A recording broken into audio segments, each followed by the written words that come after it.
kaki bisa berlari dengan cepat, wajah tampan atau cantik yang memikat. Maka gunakanlah wahai para santri, wahai para pemuda, senantiasa taat kepada Allah yang maha hebat. Subhanul yaum ijalul khad. Pemuda di hari ini adalah pemimpin di hari esok. Kita sebagai pemuda dan juga sebagai santri, kita adalah nasibul ulama atau penerus para ulama yang akan menjadi pemimpin ujung tombak perjuangan dakwah Islam Ahlussunnah wal Jamaah An-Nahdiyah. Hadirin rahimakumullah, kita sebagai santri di era globalisasi ini mempunyai tantangan yang sangat dahsyat. Perjuangan santri semakin berat. Berawal dari hal inilah saya akan menyampaikan pidato dengan judul Santri Generasi Tangguh Berjuang di Era Globalisasi.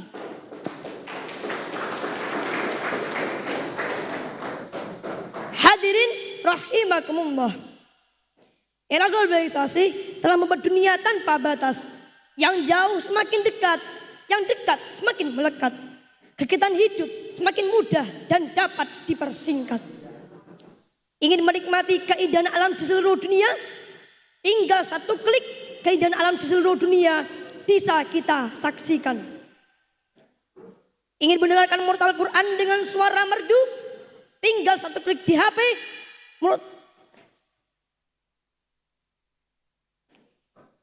Murotal di seluruh dunia. Hal ini adalah kesempatan para santri untuk terus memperteguh keyakinan dan semakin memantapkan iman bahwa Allah Maha Kuasa, dan membuat para santri terus berzikir subhanallah walhamdulillah wala ilaha illallah wallahu akbar. Subhanallah, maha suci Allah, segala puji bagi Allah, Allah Maha Besar. Terus berucap subhanallah atas tanda-tanda kebesaran Allah yang tampak di depan mata. Hadirin rahimakumullah, era globalisasi dengan segala kemajuan dan kecanggihannya melahirkan hal-hal negatif yang dapat merusak moral anak bangsa. Konten-konten kekerasan, video-video yang mempertontonkan aurat begitu banyak bertebar di dunia maya, dan semuanya juga tinggal satu klik di HP. Maka hal ini pasti akan terus menggurus moral dan akhlak anak bangsa sebagai efek dari era globalisasi. Maka jika tidak pintar-pintar memilih konten, bukannya ilmu pengetahuan kita dapat, akan tetapi kerusakan mental, kerusakan akhlak yang dapat menjerumuskan anak bangsa ke dalam jurang kegagalan. Apakah hal ini ingin terjadi kepada kita, wahai para santri? Jawabannya tentu tidak. Hadirin rahimakumullah. Lalu bagaimana agar para santri terus berjuang di era globalisasi ini? Syekh Muhammad Syafi'i dalam kitab Al-Majmu' Syarah Al-Muhadzab mengatakan, man arada dunya fa'alaihi bi'ilmi. Barang siapa yang menginginkan dunia, maka adalah dia berilmu. Wa man arada al-akhirah fa'alaihi bi'ilmi. Barang siapa yang menginginkan akhirat, maka adalah dia berilmu. Wa man aradahuma fa'alaihi bi'ilmi. Dan barang siapa yang menginginkan keduanya, maka adalah dia berilmu. Syekh Muhammad Syafi'i juga mengatakan, hayatul fatta wallahi bi ilmi wa tuqa idalam yakuna la'i'tibara lidati. Kehidupan pemuda bermodal dengan ilmu dan ketakwaan. Bila keduanya tidak ada, tidak berarti bagi hidupnya. Hal ini memberikan solusi kepada para santri untuk semangat belajar ilmu pengetahuan. Sebagaimana Nabi Muhammad SAW bersabda, talabul ilmi faridatun ala kulli muslimin wal muslimat. Menuntut ilmu itu wajib bagi muslim laki-laki dan muslim perempuan. Hadis riwayat Muslim. Ilmuwan Albert Einstein juga berkata, science without religion Islam. Ilmu pengetahuan tanpa agama adalah pincang. Religion without science is blind. Ilmu pengetahuan tanpa agama adalah buta. Hadirin rahimakumullah. Kesimpulannya, agar para santri terus berjuang di era globalisasi ini, santri harus punya semangat belajar ilmu pengetahuan agama dan juga ilmu pengetahuan umum. Semoga kita menjadi santri yang berilmu, beriman, beriman dan bertakwa. Hal ini sesuai dengan firman Allah Subhanahu wa taala. Bismillahirrahmanirrahim.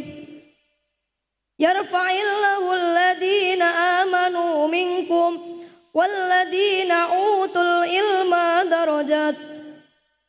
Allah akan mengangkat derajat orang-orang beriman di antaramu dan orang-orang yang diberi ilmu beberapa derajat. Al-Quran Surat Al-Mujadalah ayat 11. Hadirin rahimakumullah. Hanya ini yang bisa saya sampaikan. Semoga bermanfaat. Ada kurang lebihnya saya mohon maaf sebesar-besarnya. Petang hari bintang pun terang, bulan mengambang di langit yang tinggi. Orang yang budi hidupnya tenang, memaafkan orang yang bermurah hati. Kupat lepet janure klopo, bok pilih wonten lepat kula nyuwun pangapura. Akhirul kalam billahi taufik wal hidayah waridha wa ilayah. Wassalamu alaikum warahmatullahi wabarakatuh. Waalaikumsalam warahmatullahi wabarakatuh. Masya Allah, sungguh luar biasa ya, terketuk hati kita semua ya. Coba siapa yang di sini pernah nyantri? Ayo coba angkat tangan. Semua tentu di sini santri dong ya, karena kita ini adalah santriwan dan santriwati dari PP Madu Kiai Haji Ahmad Bajuri. Tepuk tangan yang meriah dong, Masya Allah.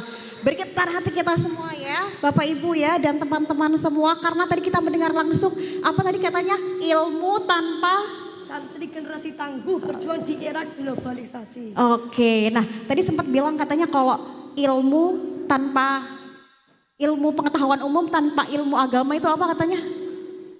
Pincang tuh katanya juga tadi juga bilang buta begitu ya. Nah jadi nih kalau dari pesan-pesan yang disampaikan sama Farhan ini tentu saja kita harus belajar ilmu agama begitu ya. Terima kasih Farhan ya. Waduh Farhan kok keren banget sih. Waduh tepuk tangan dong sekali lagi buat Farhan. Wah bangga sekali nih ya. Waduh terima kasih Farhan. Nah baik Bapak Ibu kita sudah mendengar bersama ya tadi bagaimana santri di era digitalisasi. Dan kita juga sudah bagaimana menyimak bersama kan semestinya peran kita ini bagaimana. Nah tentu saja Bapak Ibu juga penasaran dong bagaimana kemudian pendidikan santri itu dimulai. Nah untuk lebih dalamnya mari kita akan membahas bersama dengan Ustazah dari TPQ PP Madu Kiai Haji Ahmad Bajuri. Ada Ustazah Salma dan juga Ustazah Harum. Boleh bergabung bersama kami Ustazah? Ya. Pemirsa tentu saja hal ini tidak lepas dari peran Madu TV yang juga punya menjalankan beberapa fungsi tentang edupreneur broadcasting yang tentu saja itu menjalankan fungsi pendidikan agama, fungsi dakwah, fungsi pemberdayaan masyarakat juga. Assalamualaikum Ustazah, kita duduk aja ya Ustazah ya. Nah,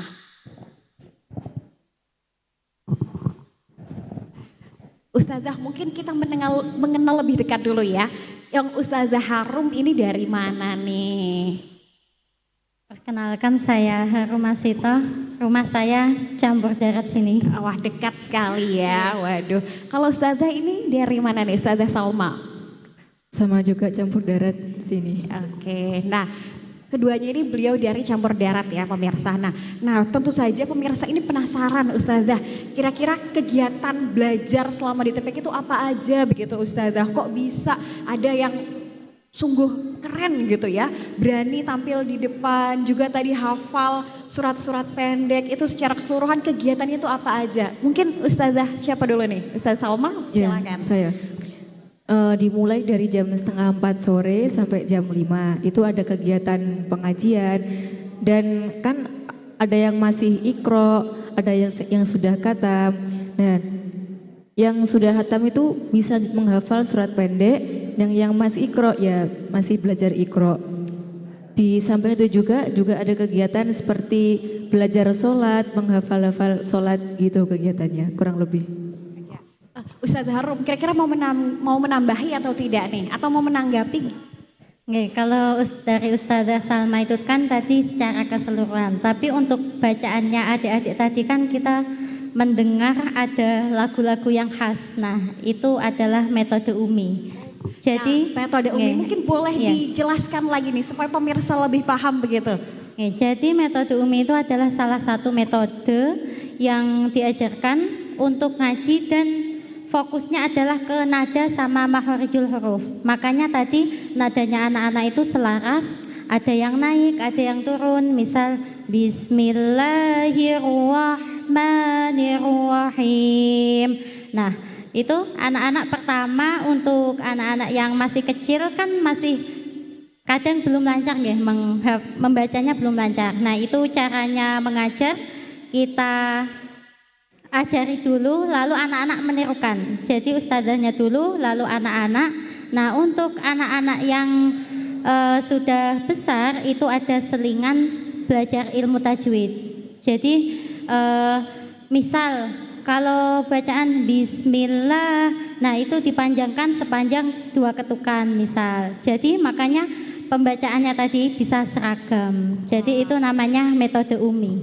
Luar biasa. Nah, ada lagi nih yang bikin penasaran. Kira-kira kalau metode Umi ini berarti kalau secara tajwidnya sudah ada di dalamnya begitu ya? Ya sudah ada untuk tajwid, makharijul huruf dan lain-lain sudah diatur. Jadi panjangnya itu ya seperti pada ilmu tajwid umumnya kalau mat tabi'i dibaca 2 ketukan, mat wajib yang panjang itu dibaca 5 sampai 6 ketukan. Terus kalau makhrajnya itu ya seperti biasanya, tapi yang ciri khas itu nada. Misal kalau ayat pertama naik, ayat kedua turun gitu. Kol-kolah juga tetap dong ya ini berarti ya? Nggih, kol-kolah tetap. Oh, tentu saja. Begitu pemirsa. Nah, baik, mungkin selain ada kegiatan juga yang penasaran, kira-kira gimana sih Ustazah motivasi untuk meningkatkan semangat dari teman-teman, soalnya kan umurnya masih kecil gitu ya. Biasanya masih ada rasa malas-malas begitu Ustazah. Gimana nih solusinya nih Ustazah? Kalau dari saya sendiri mesti mengingatkan kepada adik-adik santri, gimana ya, kan kalian itu yang bakal mengasih mahkota gitu kepada orang tua. Jadi ya kalian harus rajin belajar dari kecil, rajin mengaji, biar nanti bisa banyak ilmu, juga bisa mengangkat derajat orang tua kita semua. Dari saya gitu. Ustazah Harum menambahi? Ustazah. Kalau mungkin dari saya biasanya itu ke anak-anak saya selingi dengan cerita Nabi Muhammad. Seperti yang kita tahu kan cerita Nabi Muhammad itu Al-Quran turun ke Nabi Muhammad. Nah anak-anak di sini dititipkan orang tuanya untuk belajar Al-Quran. Maka dari itu kalau anak-anak itu pengen seperti Nabi Muhammad, maka secara tidak langsung harus mengikuti setiap langkah beliau, yaitu pertama dengan belajar mengaji gitu. Oke, terakhir nih Ustazah, mungkin ada kesulitan atau tidak nih? Kesulitan ketika ya harus mengajarkan ilmu ini ya, ilmu agama utamanya. Ada kesulitan atau tidak Ustazah ketika waktu mengajar begitu? Kalau dari saya kan pasti ada kesulitan, tapi ya kita kan sebagai tenaga pendidik gimana caranya harus ada banyak metode, model, biar kayak merayu gitu sama mereka, biar mereka tambah rajin gitu. Dari Ustazah Harum, ada gak kesulitannya? Nggih, sama, pasti ada. Apalagi kan dengan anak-anak biasanya kurang paham kalau kalau dikasih tahu kurang paham. Jadi ya dijalani aja. Oke deh, Ustazah ini terakhir ya.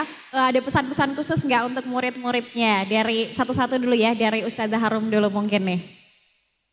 Kalau dari saya,